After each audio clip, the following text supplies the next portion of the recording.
Hello, all my dear student friends. Welcome to this session. In this video, we are going to study in short but in detail the systematic procedure, the systematic way of drawing the orthographic views. Maybe the front view, top view, or the side view at the right location, right position, and how the what is the correlation between the various views, that is the front view, top view, and side view. How you can project the front view from the top view and the side view, or the side view from the top view and front view, and so on. So these details, these concepts, it is necessary to understand, and in this video these points will be discussed in a systematic way, in a proper way. So we start drawing the orthographic views with the XY line. So first of all we draw the XY line, then the X1 Y1 line, and after that we draw the 45 degrees inclined line. So you can see the XY line, X1 Y1 line, and the 45 degrees line. Now the location of the XY line and the X1 Y1 line is very important. So this location of these two lines in the allocated space for drawing the orthographic projection depends upon the dimensions of the object, that is the length, the width, and the height of the object. Now you can see one object here. You can see that the length of this object is 100 mm, height is 50 mm, and the width of this object is 70 mm. These dimensions are shown. So accordingly you must decide the location of the XY line and the X1 Y1 line. Now exactly how to know this location of the XY line and the X1 Y1 line on the basis of the dimensions of the object, that is the length which is 100 mm, height which is 50 mm for this object, and width which is 70 mm for this object, that we will be studying after some time, right? Now let us go ahead, and you can see that a horizontal thin line is drawn 15 mm above the X1 Y1 line. So this horizontal thin line is drawn above the X1 Y1 line just to ensure that the front view should be drawn slightly away from the XY line, something like 15 mm or 20 mm away from the XY line, right? Now in this problem we are going to use the first angle projection method. So front view will be drawn above XY line, but above XY line means it is drawn something like 15 mm or 20 mm above XY line. So for that, first of all you draw a thin line, thin horizontal line parallel to XY line, above XY line, and something like 15 mm or 20 mm above the XY line. Now next you draw this vertical line which is drawn to the left of X1 Y1 line. Again the distance of this line can be something like 15 mm or 20 mm from the X1 Y1 line, right? And now here at this particular corner we start drawing the front view, okay? So here you can see the object, look at the object, the front side of the object, look at the front side of the object.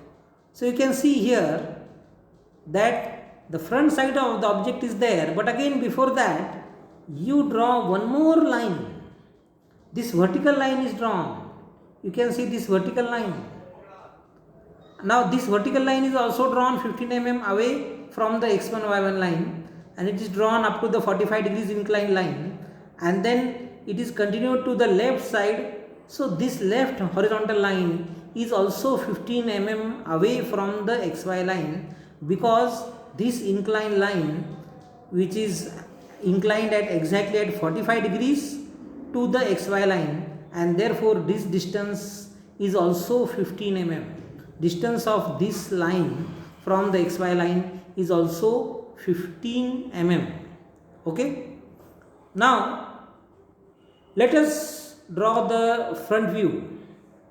So look at this, look at the object and just see here. The front view is highlighted, the front side of the object is highlighted. So once again I will show you that how the front side of the object is highlighted. Just see, the front side of the object is highlighted. Okay, and looking at this front side of the object, you draw the front view. So front view will include the length equal to 100 mm and the height equal to 50 mm. So you can see here the front view. This front view is drawn as a rectangle, and the dimensions of this rectangle are 100 mm and 50 mm. 100 mm is the length and 50 mm is the height. Okay, so I can show you the height also. The height is 50 mm of the object. But again, before that, let me tell you that since we are using the first angle projection method, the front view is drawn above xy line, or the front view is drawn above the top view, and we are going to draw the left hand side view. So the left hand side view is drawn to the right of the front view according to the first angle method of projection, and therefore the front view is drawn to the left of x1 y1 line, so that we can draw the left hand side view to the right of the front view. So that is the reason why the front view is located here in this particular position. You can't make the mistake in locating the position of the front view.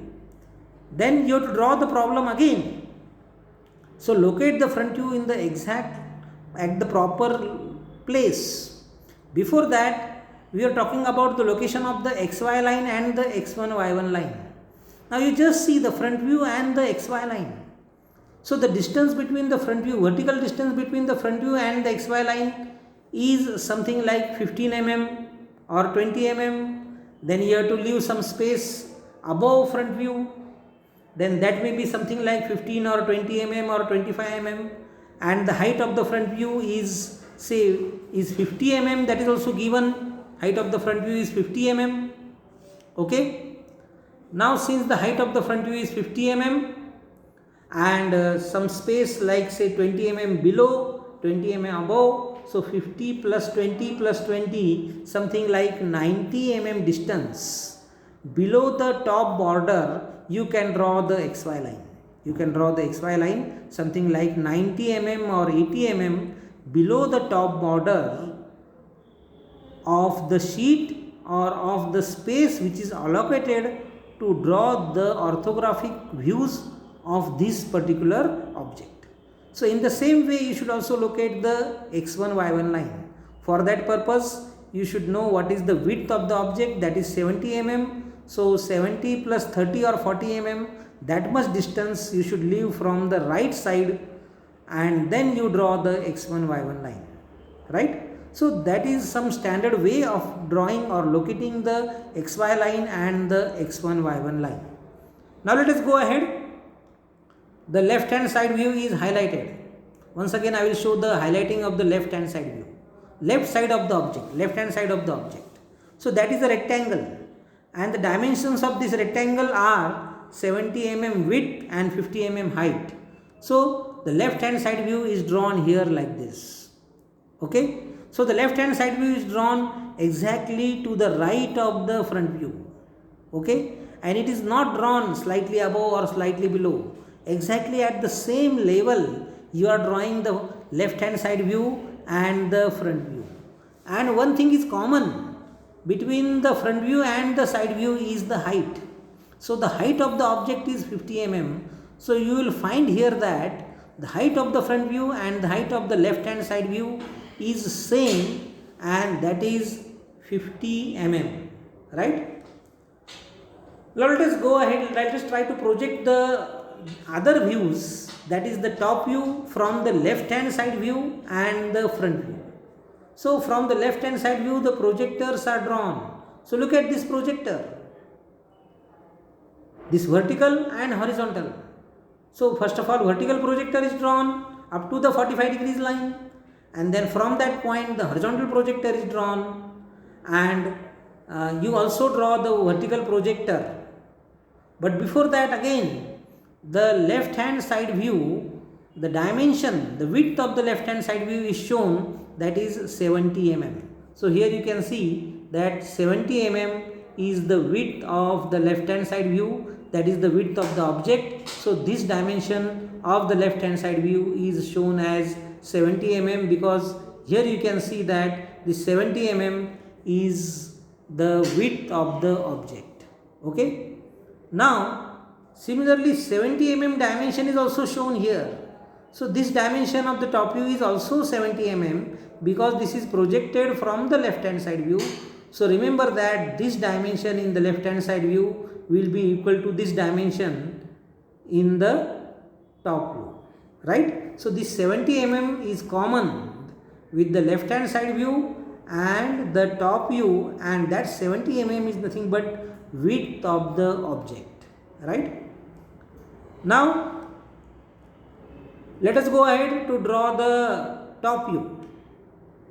So this top view is drawn. Top view is projected from the left hand side view as well as the front view. So you can see the two projectors drawn from the front view. This is one projector drawn from the front view. This is another projector drawn from the front view. This is the vertical projector. Similarly, from the left hand side view, this projector is drawn up to the 45 degrees line. Then it is continued in the horizontal way. Okay. So you get the dimensions of the top view after projecting from the front view and the left hand side view.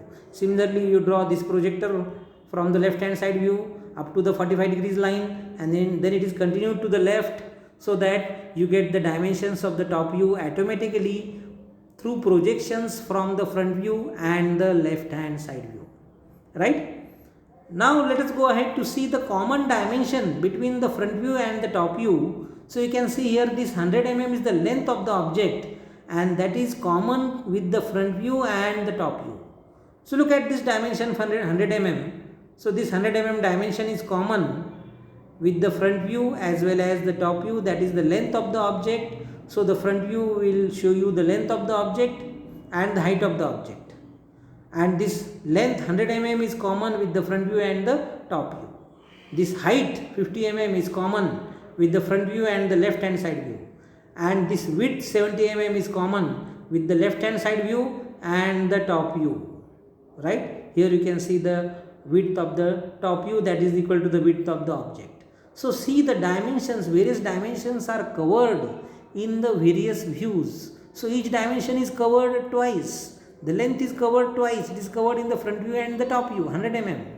The height is covered in the front view and the left hand side view, that is 50 mm, and the width is covered in the left hand side view in the top view, that is 70 mm. So these dimensions are covered twice. So this is the correlation between the various views. So you should try to understand properly the correlation between the front view, top view and the left hand side view, and develop your imagination properly. Develop your visualization. Try to visualize the object with the help of the front view, left hand side view and the top view. Looking at the front view and the top view, you should be able to see the shape of the object which is shown here. So this shape of the object you should be able to visualize after observing the front view and top view, or the front view and left hand side view, or all the three views. So even by observing the two views, you should be in a position to visualize this three-dimensional object. So here the object is shown in a three-dimensional way, and here it is shown in the two-dimensional way, that is the front view is shown separately, top view is shown in separately, and the left hand side view is shown separately. So you can see very easily that the front portion of the object is seen in the front view, the top portion of the object is seen in the top view, and the left hand side portion of the object is clearly seen in the left hand side view. So observe this. This is a very simple object. You are going to draw the orthographic views of complicated objects, but at this moment try to understand the basic concept and try to understand the correlation, the coordination between the front view, top view and the left hand side view. So that will definitely help you to learn and understand and digest this standard method, standard procedure, this internationally accepted standards and references, so as to prepare the drawing of the object on the drawing sheet in the form of the various views like front view, top view and the side views. And with the help of these views, the object is defined properly and perfectly, and then the manufacturing of the object is done, of the job is done, right? So that's all with this slide, my dear friends. Thank you very much.